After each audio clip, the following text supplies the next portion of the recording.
Most people remember the Troggs for their massive mid-60s hits.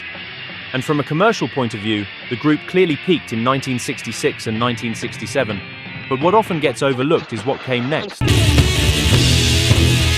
Between 1968 and 1973, the Troggs released a string of singles that showed a band trying to stay relevant long after their commercial prime. There's something fascinating about bands who, after their peak, still try to evolve with the times.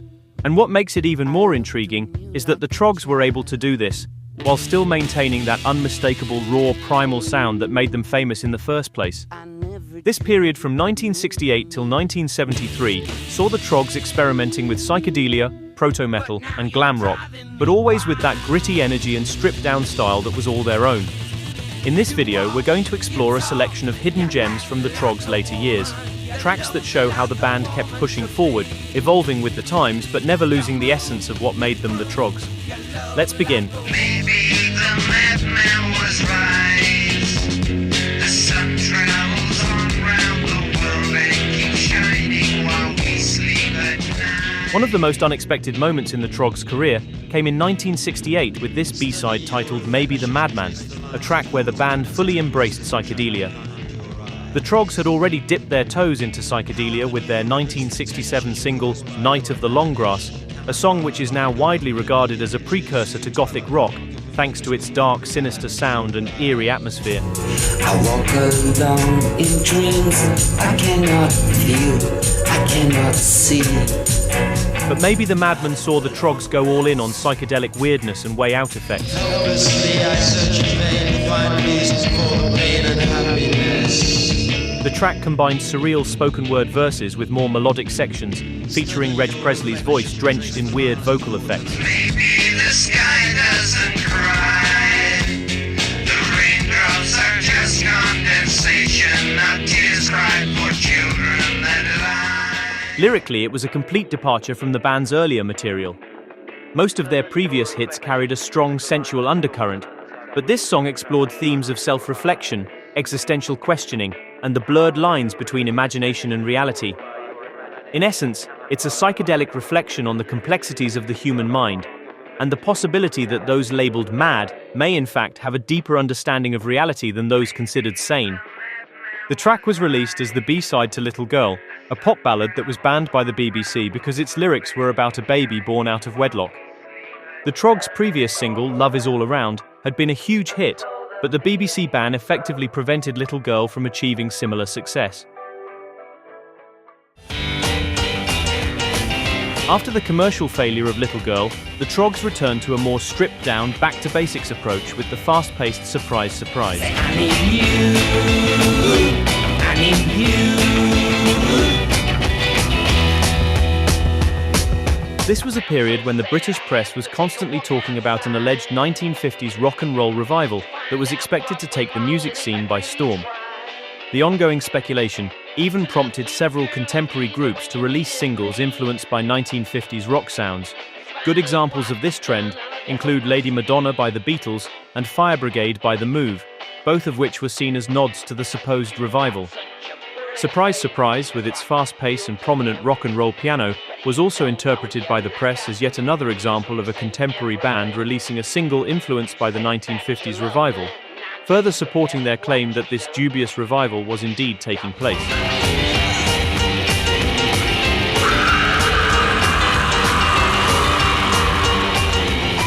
The New Musical Express wrote, "If you're expecting a disc of equal charm and warmth to Love Is All Around, forget it. The Troggs have decided to climb aboard the rock and roll bandwagon, and they've plunged straight in at the deep end without any messing about. This is an uninhibited wildie, which doesn't let up from the word go to the final frenzied fade out. It's exciting, and I imagine the group's popularity will carry it." Despite the good reviews and their continued popularity as a live act, the single was not a success. At this point, it seemed pretty clear that the music scene was changing and that the Troggs' days as a successful group were coming to an end. Their following single, a song called Hip Hip Hooray, was a rather poor attempt to jump on the bubblegum bandwagon that was popular in the late 60s. That's what I'm saying, feeling no pain. My girl loves me so it's hip hip hooray. To my ears, the highlight was the B-side, an excellent snotty rocker written by guitarist Chris Britton, who also handled the vocals. Say baby, They're driving me insane. Will I ever be the same again? Britain's laid-back and slightly sneering vocal performance seemed to foreshadow Iggy Pop's signature style and sounds like the kind of material Iggy would record on albums like New Values later in the 70s. Say, darling, you're tearing me apart. What did I do to you to break your heart?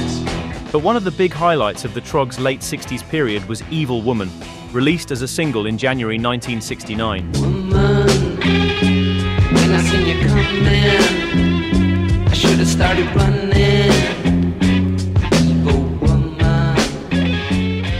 Written by American songwriter Larry Weiss, the song was first recorded by British singer Guy Darrell in 1967 as a moody, soulful pop track. But when the Troggs released their version in January 1969, they gave it a darker, bluesier edge.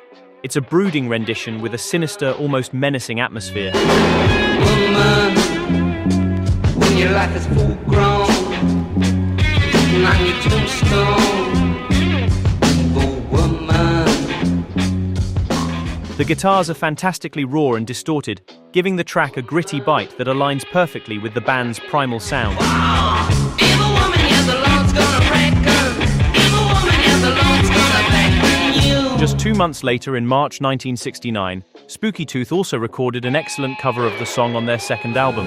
Woman, when I saw you coming. Their version is heavier and more theatrical, but both versions are fantastic. Unfortunately, the rest of the Troggs' output from 1969 was quite underwhelming. Both drummer Ronnie Bond and vocalist Reg Presley released rather mediocre solo singles that quickly faded into obscurity, while their label reissued Wild Thing in a bid to recapture past success. And in addition to that, bassist Pete Staples left the group and was replaced by former Plastic Penny bassist Tony Murray. The only good thing to come out of these solo efforts by Troggs members was a solo record by guitarist Chris Britton. You hesitate to shake my hand because I'm a stranger. When you hide your head in the sand, you think you're out of danger. The record, which was titled As I Am, is a rare and underappreciated gem that showcased Chris Britton's ability to craft diverse musical landscapes.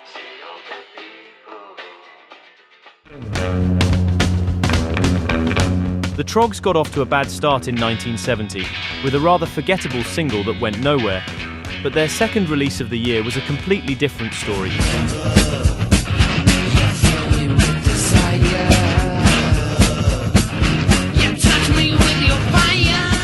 Released in May 1970, this single saw the Troggs returning to the gritty sound of their early years while still managing to sound fresh and contemporary.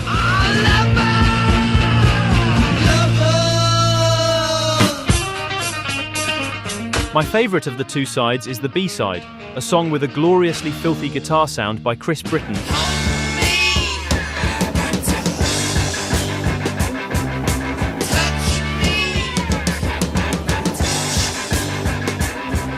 The song has that raw, primal quality that distills the Troggs' signature sound at its purest.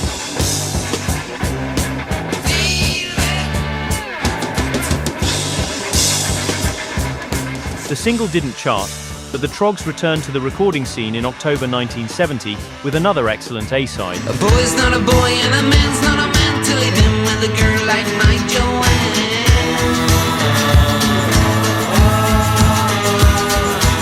Penned by Reg Presley, The Raver was a hypnotic tune with an almost tribal beat and the sort of back-to-basics approach that the Troggs were known for. The primal aesthetic of the song almost feels like a continuation of Neanderthal Man, which was a hit for Hot Legs a few months earlier in June 1970.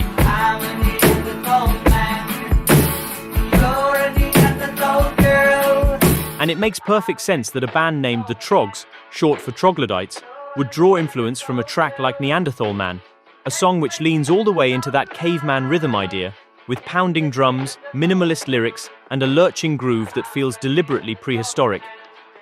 Once again, The Raver failed to chart in the UK, but the track became a surprise success in South Africa, where it managed to reach number 12. And the single also found success in Rhodesia, now known as Zimbabwe, where it rose to number 14 on the charts.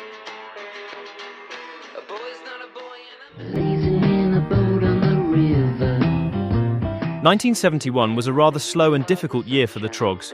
the group released only one new single, which was rather forgettable, and Wild Thing was once again reissued in parts of Europe in an attempt to tap into 60s nostalgia. But in 1971, the 60s still felt too recent for a full-blown revivalist movement to take hold. Despite the lull, however, the Troggs still had some strong material in reserve, and this B-side from 1972 stands out as one of the true highlights of their 70s output. I never thought you was groovy. Feels Like a Woman is by far the heaviest track the Troggs ever recorded, and not surprisingly, the track was produced by Roger Bain, who produced the first 3 albums by Black Sabbath. You move, you groove, you love like a woman, you feel like a woman to me. Reg Presley and company were clearly channeling Sabbath's heaviness, but the song still sounds like the Troggs.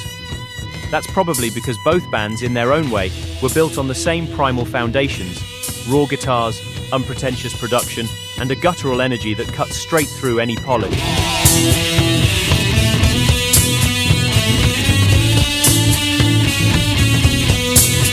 The song wasn't a commercial hit, but it continues to surprise listeners to this day with its heaviness and intensity. It stands as a fascinating moment in the Troggs' catalogue, and one can't help but wonder what an entire album in this heavier vein might have sounded like if Roger Bain had overseen the sessions. Unfortunately, a full album in this heavier style never came to fruition. In fact, between 1969 and 1975, the Troggs didn't release any full-length LPs, leaving a significant gap in their output. But despite their lack of commercial success, the early to mid-70s marked a period of reassessment for the Troggs. Today they are held in high regard by rock historians and fans alike. But back in the 60s, the band was frequently mocked by journalists and music fans. The Troggs emerged during a time of intense musical experimentation, and their gritty back-to-basics style, often built around just 2 or 3 chords, was dismissed as too simplistic and out of step with the music ambitions of the era. Over time, however, their work began to be re-evaluated. A pivotal moment in this shift came courtesy of American music critic Lester Bangs, who wrote an entire article about the Troggs in 1971. Even though the punk movement is generally associated with the late 70s, Lester Bangs was already using the word punk in 1971 to describe bands like the Stooges or the MC5. And in this article, Bangs praised the Troggs as the forerunners of this style he called punk. Later in 1973, vocalist Reg Presley spoke about it in an interview for The Melody Maker. The vocalist said, "Punk music. I like the word punk. When you think back, and it doesn't really take much thought, Wild Thing and Can't Control Myself were very punky records. I mean, you could put them out now and they'd be fresh as damn daisies. Things do indeed go in cycles. If rock and roll doesn't go back, it will become as boring as jazz. Give me 200 watts and a bit of fuzz and that's bloody heaven to me. We haven't changed our equipment for 6 years and there's no need to." At the time, the Troggs had seen a brief resurgence of interest in the States, thanks to Wild Thing being featured in a commercial for Miller Beer. And that brings us to the final Troggs single from the period this video focuses on. Last night I saw a strange movie. Everyone was in bed. Released in 1973, Strange Movies stands out as another highlight from this period in the Troggs' career. It was a clear attempt to tap into the glam rock sound that was dominating the music scene during that period. There was Bill and Sue, Jack and Sid and Mandy too, and they went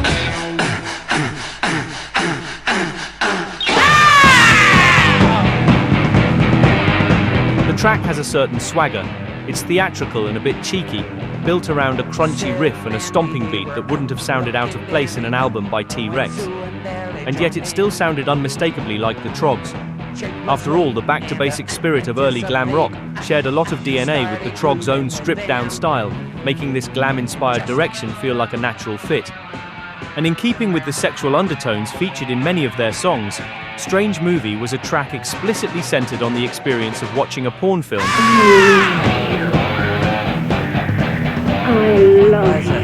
Strange movie. The B-side was another solid track titled I'm on Fire.